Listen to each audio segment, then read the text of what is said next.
Hi everyone, thank you so much for tuning in last week to my first social media reel video. And for those of you who have subscribed to my YouTube channel, I am super excited about this journey.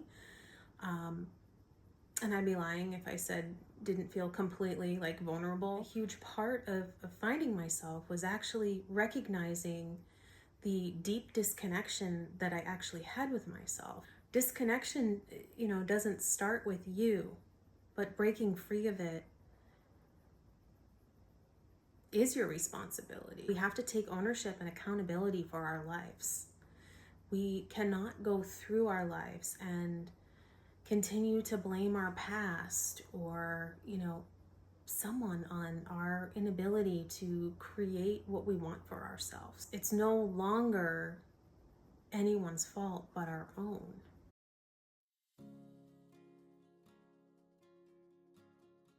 I was doing everything right, I was successful on paper, but felt so empty inside. I was loved, but felt unseen. I was exhausted, but I couldn't rest, feeling numb and burnt out, and just the inability to see ahead of myself. It was like I was in this loop on a hamster wheel, just repeating, the patterns in everything, in my work, in my health, in my relationships, in my money, all of it. I kept hearing this whisper saying what the hell is wrong with me? What is wrong with me? And the truth is, nothing was wrong with me. I was just extremely disconnected from my heart, from my truth, and from myself. And I didn't just wake up one day disconnected. I was trained for it. I was conditioned. I was programmed. I was generationally groomed for all of this. I numbed myself with alcohol. I numbed myself with anti-anxiety meds. I numbed myself with Adderall. I fed myself really shitty food that was nothing but chemicals and garbage.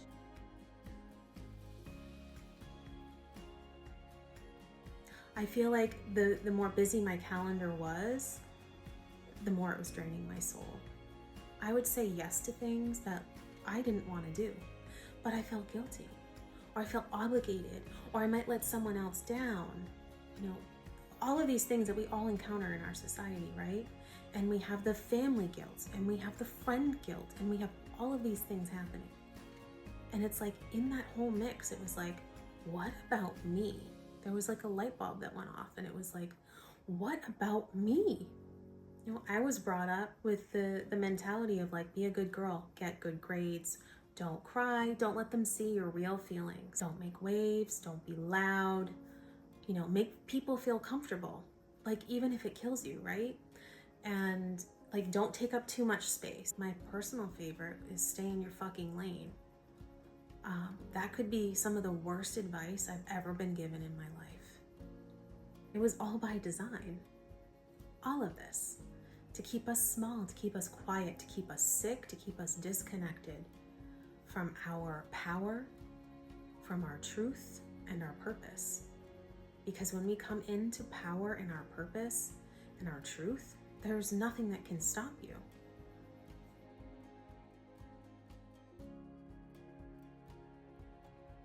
People didn't recognize me anymore. What's up, Steph? What are you into now? This is so fucking weird, Steph. You're so fucking weird. I went through most of my life actually hearing people tell me how fucking weird I was. Because even from a young age, I did go against the grain just a little bit. Not knowing what I was really doing, right? I was fighting the system. I've always been fighting the system. Some thought I was crazy. But you know what? Let people think what they want. Because the truth is, I'm one of the first people in my bloodline to break this cycle. And I fully intend on continuing down this path. Whether it ruffles feathers, whether it makes people uncomfortable, if it's ruffling feathers and making people uncomfortable, that's triggering something inside of them that would tell you that something's not right inside of me. Felt like I was too much. Steph's too much. Or Steph's not enough. Or all of these things that we are programmed and conditioned to think about ourselves. It's just simply not the truth. It is not real.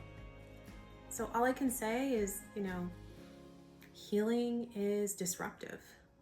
It is fucking messy. But I tell you, it's fucking freeing. This is for the wild ones, the cycle breakers, the sensitive people, the people that are just questioning, like, what am I doing in this world? Like, there's got to be something more. What you're feeling is likely an energetic block.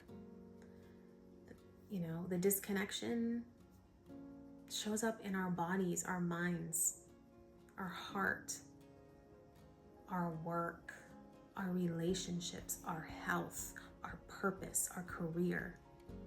It's everything. It's everything. And, it can manifest as pain. It can manifest as anger, fear, judgment, resentment, shame, guilt, chronic pain and illness. The list goes on and on and on. Repeating cycles, repeating patterns. So I am going to be working on a series that will go beyond surface healing. We're going to explore our energy centers, known as our chakras, and what it holds and how those get blocked, and how we can work with our bodies to kind of release and realign ourselves and come home to ourselves. So I invite you to stay tuned, and let's get energetically liberated together. Until next time.